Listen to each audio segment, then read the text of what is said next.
Hello everyone, today I'm going to be installing a EGR Delete kit on my 94 F150 with the 5.8 liter, and it'll be the same with the 5.0. I've got the back off plate here, and this will plug in to signal to the computer that the EGR is always closed.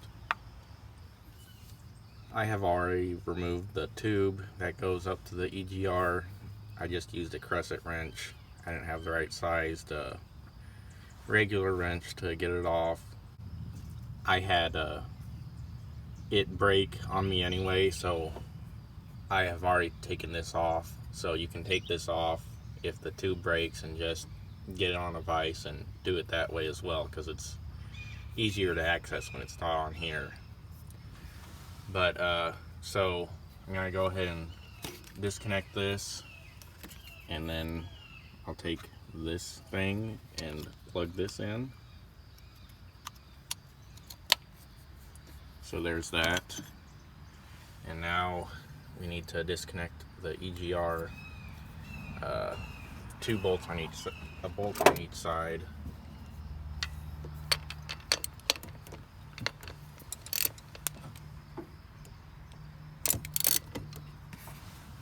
I've got a 13 millimeter.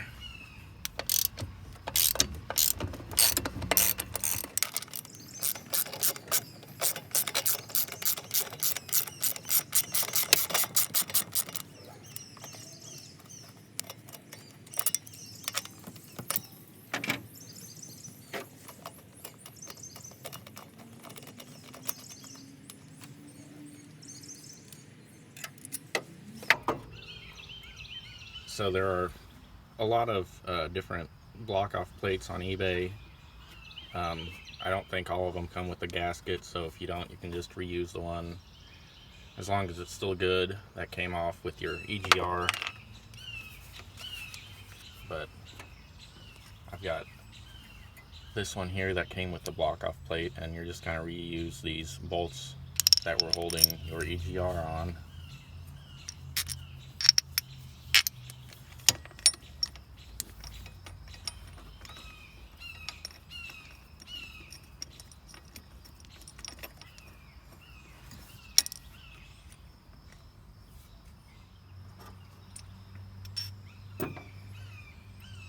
Okay, so I had to drill a hole in this plate. The holes are too far apart, so obviously this didn't work for this, even though I'm pretty sure it said it would when I put everything in on eBay. But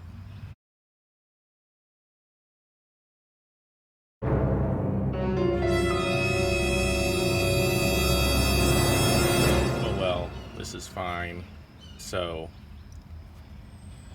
I drilled a hole and drilled a hole in the gasket too. So now we can go ahead and install this.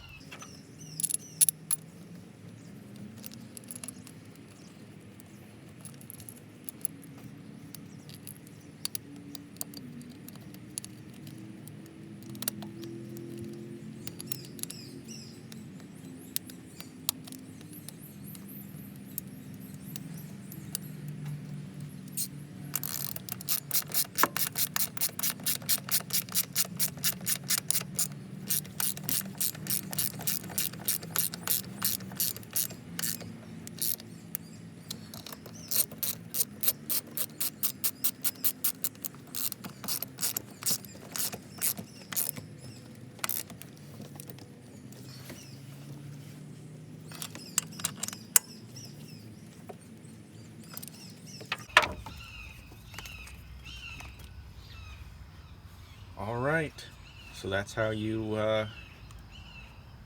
install that little kit there.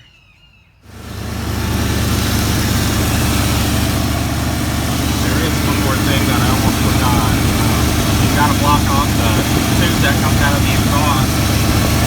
I just ran the bolt in there and kind of used some aluminum foil as a gasket underneath it. I just hammered it in, and then I used my impact and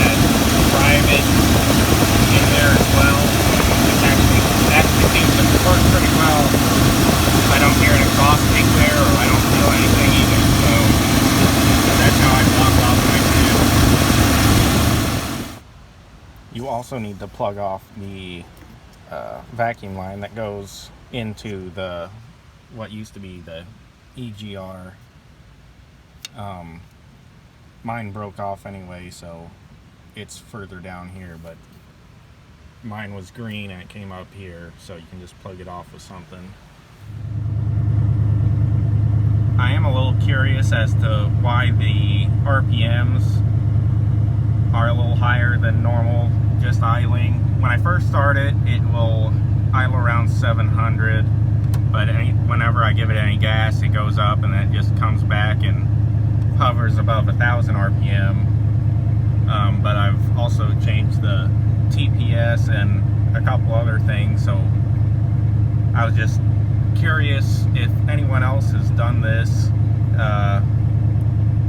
if it caused it to idle a little bit higher. Maybe it's just the little plug-in thing, but I don't know. So if anyone else has done this or they have any ideas, just leave a comment.